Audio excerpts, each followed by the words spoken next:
c'est, comme l'a si bien dit l'annonçateur de cette messe, la première lecture, on nous présente un tableau d'Abraham qui était sous sa tente.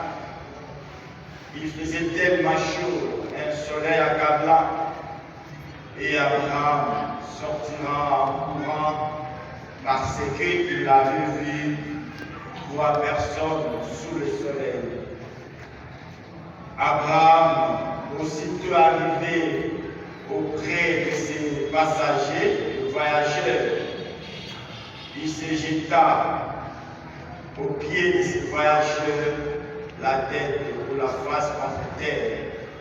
Il va supplier les voyageurs de prendre le repos chez lui, de préparer pour eux et de leur donner à manger. La deuxième lecture, Saint Paul nous dit que son corps porte les marques de la souffrance de Jésus après avoir enseigné, après avoir parlé de l'espérance, parlé de Jésus, et au soir de sa vie, lui-même portera les marques du cou de Jésus. La page de l'évangile, Saint Luc nous a dit que Jésus était reçu dans la famille de Lazare, particulièrement la sœur de Lazare, Marthe et Marie. Et Marthe s'agitait sur beaucoup de choses liées au service, tandis que Marie était assise au pied de Jésus pour écouter le message de la visite de Jésus. Chers frères et sœurs dans le Christ, shalom. À travers ces 3 textes, je vous propose le fruit de ma méditation sur le thème de l'accueil et de l'hospitalité. Dans la première lecture, Abraham nous donne la leçon sur l'accueil. Et ce texte, souvent, est difficile à comprendre. Abraham avait reçu chez lui combien de personnes? 3 personnes ou 1 personne? Parce que le texte nous dit déjà au début que Abraham a vu 3 personnes. 3 personnes au chien de Mamré. Le Seigneur apparut à Abraham qui était assis à l'entrée de la tente. C'était l'heure la plus chaude du jour. Abraham leva les yeux et il vit 3 hommes qui s'étaient debout près de lui. Se prosternant, aussitôt il courut à leur rencontre, se prosternant jusqu'à terre et dit: Mon Seigneur. Ils étaient au total le nombre de combien? C'est un seul Seigneur, une seule personne où Abraham avait vu mes seigneurs, 3 personnes. Et l'accent est placé au message de cette rencontre. L'accent n'est pas placé aux différentes personnes qu'Abraham avait reçues. Déjà, dans l'histoire de Mamré, est qualifiée comme une ville d'accueil, une ville d'hospitalité. Ce n'était pas l'extraordinaire accueil qu'Abraham va réserver aux passagers, parce que c'était de la coutume des chefs de Mamré, qualifiés par l'accueil, qualifiés par l'hospitalité. Mais le message que Dieu avait donné à Abraham, ça se réalise aujourd'hui. Quand Abraham quittait sa vie, le jour que le Seigneur était apparu à Abraham, le Seigneur avait apporté un message.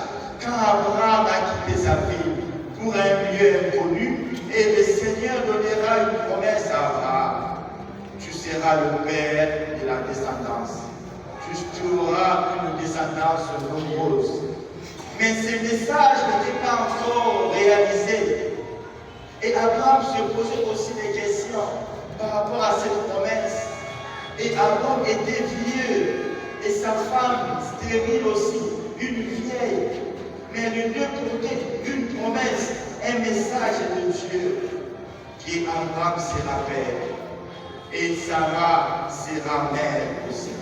Mais le deux devenait de plus en plus vieux et vieille. Mais il y avait des questionnements autour de la promesse. Ah voilà, on a dit, c'était tellement chaud. Et sous cette chaleur, Abraham était à l'entrée de la table. Et là, Abraham parfois se posait des questions. Qui sera responsable de ça, de ses biens? Qui serait responsable de sa promesse? Il se posait des questions. Et Sarah était dans la maison. Abraham a vu 3 hommes. Mais en réalité, c'était un seul Seigneur. C'était Dieu lui-même qui s'est fait inviter chez Abraham. Mais Abraham a arraché la bénédiction. C'est Abraham qui a vu d'abord de loin les 3 personnes qui cherchaient, parce qu'il s'est posé des questions. Où aller avec une chaleur? Parfois, il cherchait un quelque part. Mais Abraham se précipita.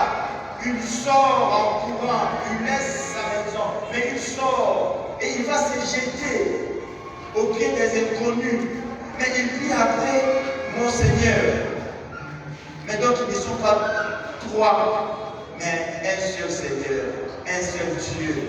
Pour dire tout simplement, Abraham a reçu sur lui Dieu même. Déjà, Abraham, dans sa vie, dans sa vocation, depuis Genèse chapitre 12, Abraham a l'habitude de parler avec Dieu. Abraham a l'habitude de rencontrer le Seigneur. Mais aujourd'hui, c'est une rencontre extraordinaire. Parce que c'est aujourd'hui la promesse de Dieu va se réaliser. L'accomplissement de la promesse. Dieu n'a pas fait une alliance avec un peuple. Dieu a fait l'alliance avec une personne, avec Abraham d'abord. Dieu n'a pas fait une alliance avec Israël comme peuple, mais Dieu a fait alliance avec Abraham. Et cette alliance produira un fils qui s'appellera Isaac. C'est à travers Isaac maintenant, il y aura un peuple, Jacob, le 12 tribus, le peuple viendra après. Et dans cette rencontre, après avoir mangé, après avoir pris de l'eau, après le repos qu'Abraham a réservé aux voyageurs, et puis le texte dit, le voyageur, on n'a pas dit les voyageurs, le texte dit encore, le voyageur a pris la parole pour demander à Abraham, où serait ta femme? Abraham dit, il est à l'intérieur, elle est à la maison. Et le voyageur dira, nous allons repasser le jour promis pour une femme de l'Église. C'est-à-dire 9 mois après, nous passerons. En plus, c'est 20 ans au pluriel. Là, il dit, je passerai. Je passerai et ta femme aura un fils. Mais Sarah, là où elle était, elle s'est posé des questions. Vieille que je suis, j'ai encore un enfant. Et Sarah rigolait. Parce que c'était pour elle impossible. Frères et sœurs, au jour d'aujourd'hui, Dieu continue à se donner à nous. Dieu continue à se faire inviter chez nous, mais malheureusement, Dieu ne reçoit pas l'accueil. Il n'y a pas un bon accueil pour Dieu. Abraham n'a pas reçu 3 personnes, mais Abraham a reçu chez Dieu. Et c'est le même Dieu là qui continue à se faire inviter. Malheureusement, il l'a rejeté. Si Sarah devait ta mère, c'était par rapport à l'accueil. Ce n'était pas par l'occasion d'une autre chose, c'était l'accueil. Abraham précipita, demanda à ses travailleurs de prendre un agneau, un veau gras, de préparer pour les inconnus. Il va demander à sa femme d'apprêter le repas, la nourriture pour les inconnus. Quel accueil extraordinaire qu'Abraham va organiser pour les inconnus.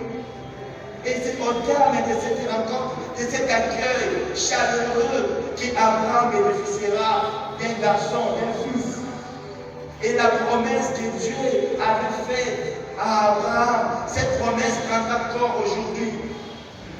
Mais nous, est-ce que nous observons un accueil aux inconnus? Dieu se donne à nous, comme la chorale chante souvent, l'admirable grandeur. Un Dieu qui s'est fait plus petit, un Dieu qui s'est fait orphelin, un Dieu qui s'est fait pauvre, un Dieu qui s'est fait vieux, vieille, un Dieu qui se fait étranger, inconnu, un Dieu qui n'a pas d'habit, un Dieu qui n'a pas de repas pour manger. Et c'est lui-là le Dieu qui vient à notre rencontre. Mais comme Dieu vient à notre rencontre, comme un Dieu qui n'a pas d'habit, un Dieu qui est nu, un Dieu qui n'a pas de repas, qui demande à manger. Mais souvent, les chrétiens d'aujourd'hui, ils disent, je ne connais pas son état d'âme. Alors qui connaît ton état d'âme? On ne fait pas les biens parce que je ne connais pas son état d'âme. Mais Abraham nous donne la leçon. Abraham sort en courant et il se jette au pied des inconnus. Et Abraham bénéficiera d'une promesse.